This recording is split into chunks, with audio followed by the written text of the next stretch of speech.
Millions of Cats by Wanda. Millions of Cats.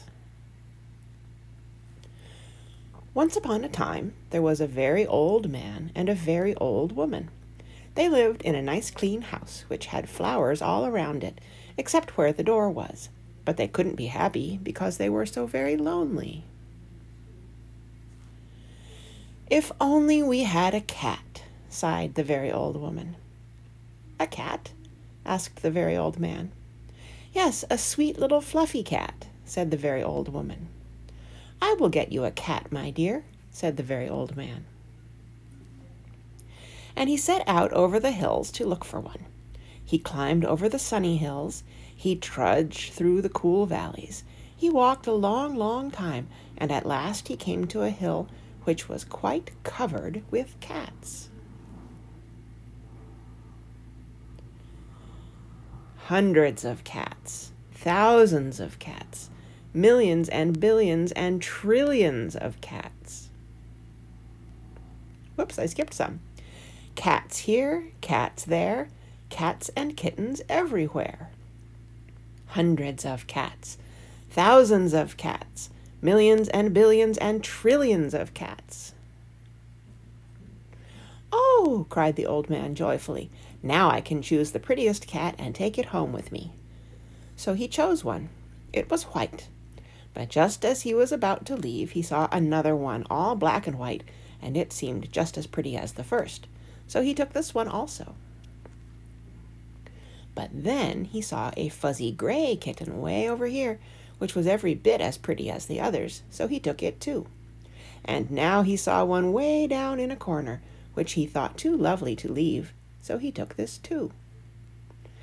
And just then, over here, the very old man found a kitten which was black and very beautiful. "It would be a shame to leave that one," said the very old man. So he took it. And now over there he saw a cat which had brown and yellow stripes like a baby tiger. "I simply must take it," cried the very old man. And he did.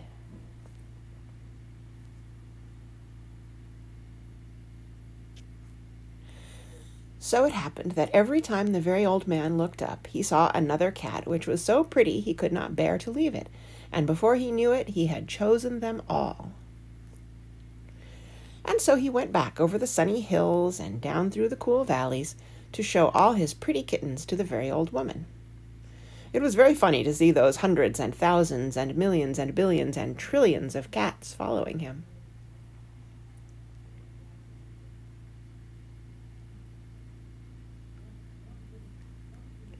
They came to a pond. "Mew, mew, we are thirsty!" cried the hundreds of cats, thousands of cats, millions and billions and trillions of cats. "Well, here is a great deal of water," said the very old man. Each cat took a sip of water, and the pond was gone. "Mew, mew, now we are hungry," said the hundreds of cats, thousands of cats, millions and billions and trillions of cats. "There is much grass on the hills," said the very old man. Each cat ate a mouthful of grass, and not a blade was left. Pretty soon the very old woman saw them coming. "My dear," she cried, "what are you doing? I asked for one little cat, and what do I see? Cats here, cats there, cats and kittens everywhere. Hundreds of cats, thousands of cats, millions and billions and trillions of cats." "But we can never feed them all," said the very old woman. "They will eat us out of house and home." "I never thought of that," said the very old man. "What shall we do?" The very old woman thought for a while, and then she said, "I know, we will let the cats decide which one we should keep." "Oh, yes," said the very old man, and he called to the cats. "Which one of you is the prettiest?" "I am." "I am." "No, I am." "No, I am the prettiest." "I am." "No, I am, I am, I am," cried hundreds and thousands and millions and billions and trillions of voices, for each cat thought itself the prettiest. And they began to quarrel. They bit and scratched and clawed each other and made such a great noise that the very old man and the very old woman ran into the house as fast as they could. They did not like such quarreling. But after a while the noise stopped, and the very old man and the very old woman peeped out of the window to see what had happened. They could not see a single cat. "I think they must have eaten each other all up," said the very old woman. "It's too bad." "But look," said the very old man, and he pointed to a bunch of high grass. In it sat one little frightened kitten. They went out and picked it up. It was thin and scraggly.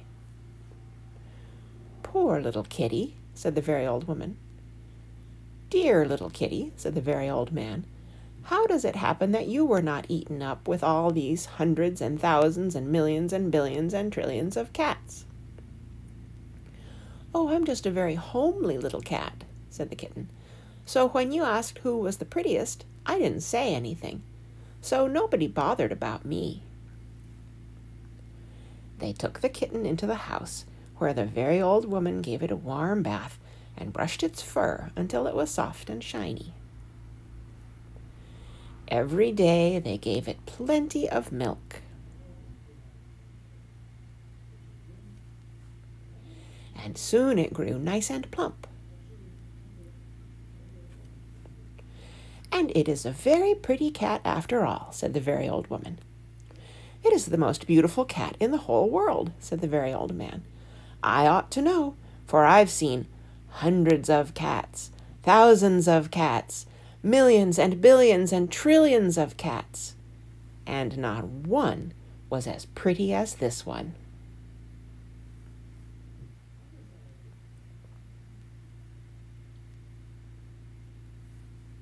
The end.